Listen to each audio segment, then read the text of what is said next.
जो कुछ करने वाले नहीं होते हैं उनको तो टीपा टीपी करने की आदत होती है, लेकिन आप बाढ़ के हमारे किसी भी सदस्य से पूछ सकते हैं, हमारे कार्यकाल से वो काफ़ी संतुष्ट हैं।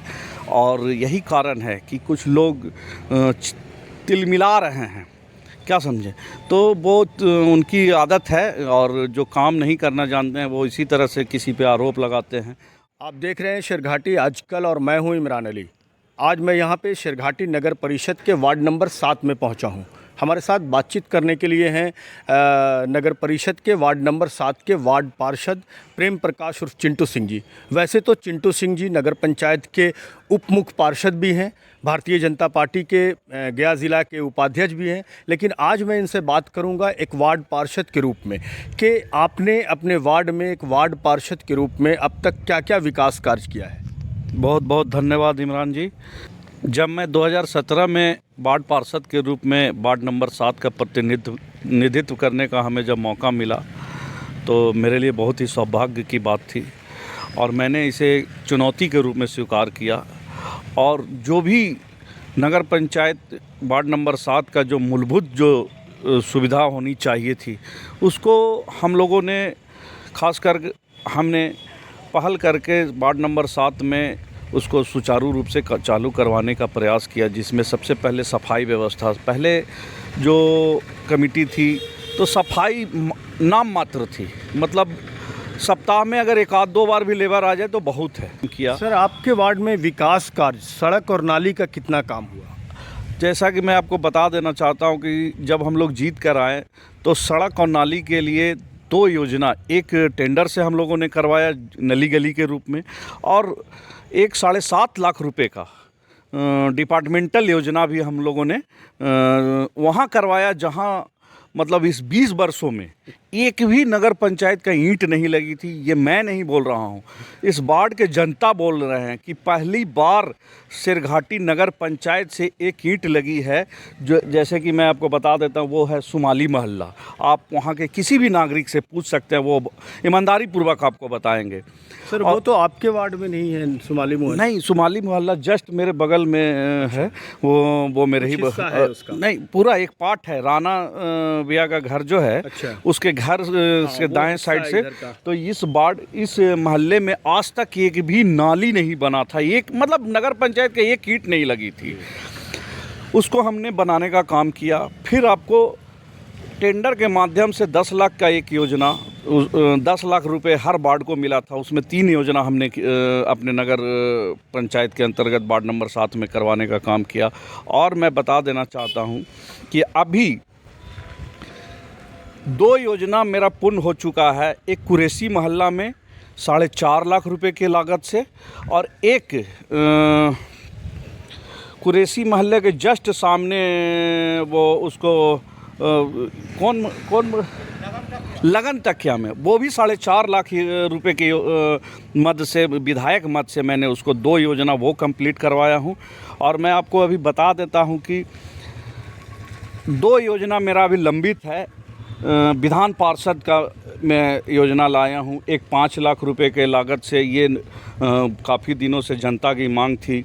दुल्हिन मंदिर से लेके हटिया मोहल्ला मोड़ नाली पुराना बना हुआ था, लेकिन छोटा था और लोग बढ़ गए थे काफ़ी। इधर घर बना है तो निकासी का, पानी का निकासी का प्रॉब्लम हो रहा था। 5.5 लाख रुपए की लागत से एक योजना ये है। और 10 लाख रुपए की लागत से हैदर साहब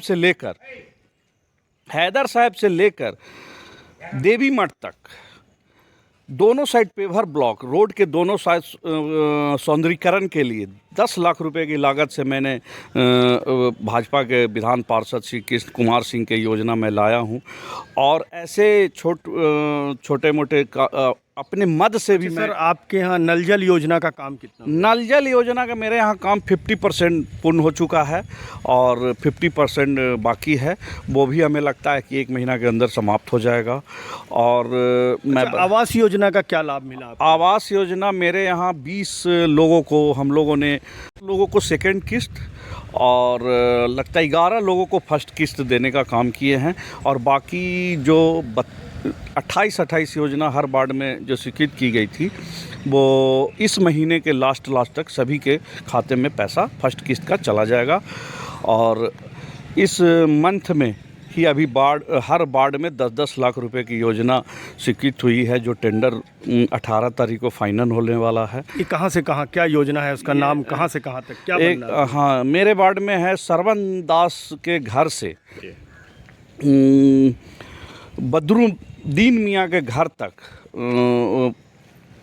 पथ एवं नाली निर्माण, और उसके बाद है बदरुद्दीन मियाँ के घर से हटिया मोहल्ला मुख्य मार्ग राना शहीद होते हुए मुख्य मार्ग तक रोड एवं नाली निर्माण ये। और एक है गुरुकुल स्कूल से बूढ़ नदी तक, आज तक उस महादलित टोला में एक ईंट नहीं लगा है। हमें कहने में बहुत ही शर्म आती है और मुझे गर्व भी महसूस होता है कि आज तक जहां ईंट नहीं लगी है, चिंटू सिंह ने वहां ईंट लगाने का काम किया है। और बीते 1 सालों में मुझे नहीं लगता है कि जिस तरह से अभी हम लोगों को पदाधिकारी मिल चुके हैं और जो इस तरह से उनका कार्य शैली है, कोई भी एक गली नली बचेगा। सर, आपके यहाँ लाइट का क्या स्थिति है आपके वार्ड में? लाइट का मैं आपको बता देना चाहता हूँ इमरान जी कि लाइट पहले नगर पंचायत से हर वार्ड में 20 और 25 लाइटें मिला करती थी, और उस लाइट में ही हर वार्ड पार्षद अपने आप को बड़ी गौरवान्वित महसूस करते थे। लेकिन हम लोगों ने जब जीत कर आया, और मुझे ये कहने में संकोच नहीं है क्योंकि काम जो किया जाता है उसको बोला जाता है, ECCL के माध्यम से पूरे बिहार में नगर विकास के द्वारा हर वार्डों में टेंडर किया गया था, वो आपको पटना से ही। लेकिन 1.5 सालों तक 2 सालों तक एक भी लाइट सिरघाटी नगर पंचायत में ECCL का नहीं लगा था। लेकिन जब मैं मुख्य पार्षद बनकर जब आया तो माननीय उस समय नगर विकास मंत्री सुरेश, हाँ, उप मुख्य पार्षद जब बनकर आया तो उस समय हमारे नगर विकास मंत्री सुरेश शर्मा जी थे।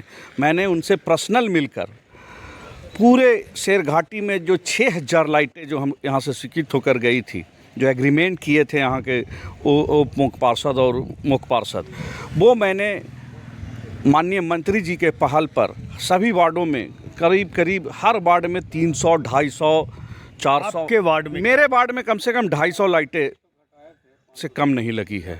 सर, वो जल रही है या शोभा की वस्तु है? हाँ, ये आपका क्वेश्चन बहुत ही अच्छा है। जल रही है, 50% जल रही है और 50% नहीं भी जल रही है। इसमें ना तो हम लोग दोषी हैं और ना ही कॉन्ट्रैक्टर दोषी है, मैं यहाँ बोलना चाहूँगा।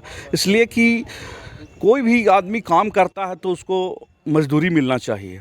तो जैसे एक फेज में कॉन्ट्रैक्टर के द्वारा शेरघाटी नगर पंचायत में 3000 लाइटें लगाई जा चुकी थी, वो अपना बिल पेश किया था विभाग को।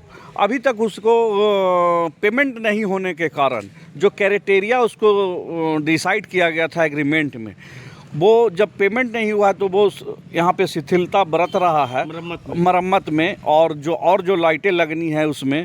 तो यहाँ पे हम लोगों की कमजोरी है और विभाग की कमजोरी है, यही कारण है कि नहीं तो। और आपके वार्ड में सबसे बड़ी समस्या अभी क्या आपको लगती है कि जिसका निराकरण होना चाहिए आपके वार्ड में? मेरे वार्ड में मैं क्या बताऊँ, मेरे वार्ड में 2 तरह का ये जो मैं बता रहा था योजना, वो काफ़ी जर्जर स्थिति में थे। और वो बन जाए तो स्थिति हाँ, बहुत सुधर जाएगी। यही नहीं, वो वार्ड 7 और 6 के लोगों के लिए बहुत ही लाभप्रद होगा। और काफ़ी दिनों से सब लोगों का मांग था, 6 नंबर वाले भी बोलते थे, तो मैंने इसीलिए उसको प्रायोरिटी में रखा। सर, अब 1 साल बचा है, मैं आपसे अभी उप मुख्य पार्षद के रूप में बात नहीं कर रहा हूं, उसके लिए हमारे पास बहुत सारे सवाल हैं, वो बातें आपसे हमारे अगले इसमें होगी, मुलाकात में होगी। अभी एक वार्ड पार्षद के रूप में मैं आपसे पूछ रहा हूं कि जो 1 साल आपका और बचा है, आप भविष्य में और अपनी लंबी राजनीति करें, लेकिन इस कार्यकाल का जो 1 साल बचा है, तो अपने वार्ड के लोगों को इस 1 साल में और क्या उम्मीदें दिलाएंगे? मेरा सबसे बड़ा जो अपने वार्ड के लिए या 20 वार्ड के लिए जो मेरा सबसे बड़ा जो विज़न है, वो है कि तमाम गरीबों को आवास योजना, और इसीलिए सबसे ज़्यादा मैं फोकस इसी पे कर रहा हूँ। लेकिन प्रशासनिक नाकामी कहें हम लोगों के साथ दुर्भाग्यपूर्ण रहा कि हम जो सहयोग प्रशासन के द्वारा मिलना चाहिए था। लेकिन आपकी तो डबल इंजन की सरकार डबल इंजन की सरकार है तो वो सही है, लेकिन प्रशासन आपको भी पता है और सरकार को भी पता है। हम लोग जब मौका मिलता है तो हम अपने पार्टी फोरम पे भी इस बात को रखते हैं। तो वो सरकार ये नहीं कि कहिए किसी भी पदाधिकारी को या किसी भी कर्मचारी को कि आप कोई काम को डिले करें, वो उनका भी यही इंस्ट्रक्शन है कि आप काम को सुचारू रूप से चलते देने दें। लेकिन हाँ, मैं अपने वार्ड को यही भरोसा दिलाना चाहता हूँ कि मैं 189 लोगों का इस बार हम लोगों ने आवास योजना के लिए डीपीआर बन चुका है, सैंक्शन हो चुका है। बस ये जो 557 कॉलोनी हैं जो सभी लोगों को मिल जाएगा, उसके बाद मुझे लगता है कि हम लोग अगर मेहनत कर दिए तो इस रीजन में ही इसी कार्यकाल में 1200 कुछ पूरे सिरघाटी नगर पंचायत का है और मेरे यहाँ 189 लोगों का आवास योजना स्वीकृत किया गया है। मुझे बहुत संतुष्टि मिलेगी जब इन गरीबों को मैं आवास योजना का लाभ दिला। कोरोना काल में आपके वार्ड में सैनिटाइजेशन का काम या फ्यूमिंग जो फॉगिंग का काम था वो कितना हो पाया था आपके वार्ड में? मेरे वार्ड में जो कोरोना काल इस बार और अगले बार दोनों बार काफ़ी अच्छा रहा और इससे काफ़ी जनता अपने आप को सुरक्षित महसूस किए। और कुछ लोगों की ये होती है मनोवृत्ति होती है, जो कुछ करने वाले नहीं होते हैं उनको तो टीपा टिप्पी करने की आदत होती है। लेकिन आप वार्ड के हमारे किसी भी सदस्य से पूछ सकते हैं, हमारे कार्यकाल से वो काफ़ी संतुष्ट हैं। और यही कारण है कि कुछ लोग तिलमिला रहे हैं, क्या समझे, तो लोग जो टीपा टिप्पणी करते हैं, वैसे लोग जो क्या बताएं मोहर में भी पैसा लेते हैं, मुर्दे का भी पैसा लेते हैं, मुर्दे का जलाने का भी पैसा लेते हैं। मैं आपको बता देना चाहता हूं कि गरीबों के लिए एक कबीर अंत्येष्टि योजना है। जो गरीब व्यक्ति कोई मरता है तो उसको तत्क्षण उसके दाह संस्कार के लिए, चाहे वो मुस्लिम समाज में हो चाहे वो हिंदू समाज में हो, उनके दाह संस्कार के लिए 3000 रुपये की प्रावधान सरकार के द्वारा की गई है।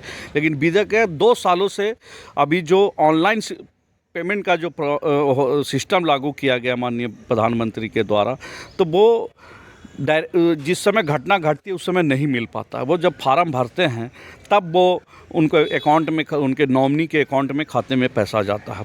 लेकिन एक भी ऐसा वार्ड में मेरे यहाँ जो भी लोग मरे हैं उनकी दाह संस्कार में जो भी मेरे पास आया है उनको मैं 2500, 3000, 2 जैसा पैकेट अलाउ किया, मैंने 2000 से नीचे कभी नहीं, चाहे वो हिंदू हो या मुस्लिम हो या कोई भी मध्यम वर्गीय परिवार हो। ये पूछ सकते हैं, मैं ऐसे ही नहीं बोल रहा हूँ, पूछ सकते हैं।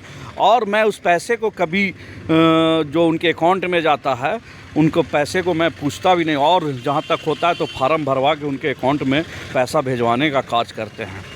चलिए, तो बहुत धन्यवाद। आपने बहुत सारी चीज़ अपने वार्ड के बारे में बताई। हम अगली मीटिंग, अगली बातचीत आपको एक मुख्य उप मुख्य पार्षद के रूप में ज़रूर करेंगे। आपको हमसे बात करने के लिए बहुत बहुत धन्यवाद। धन्यवाद इमरान जी।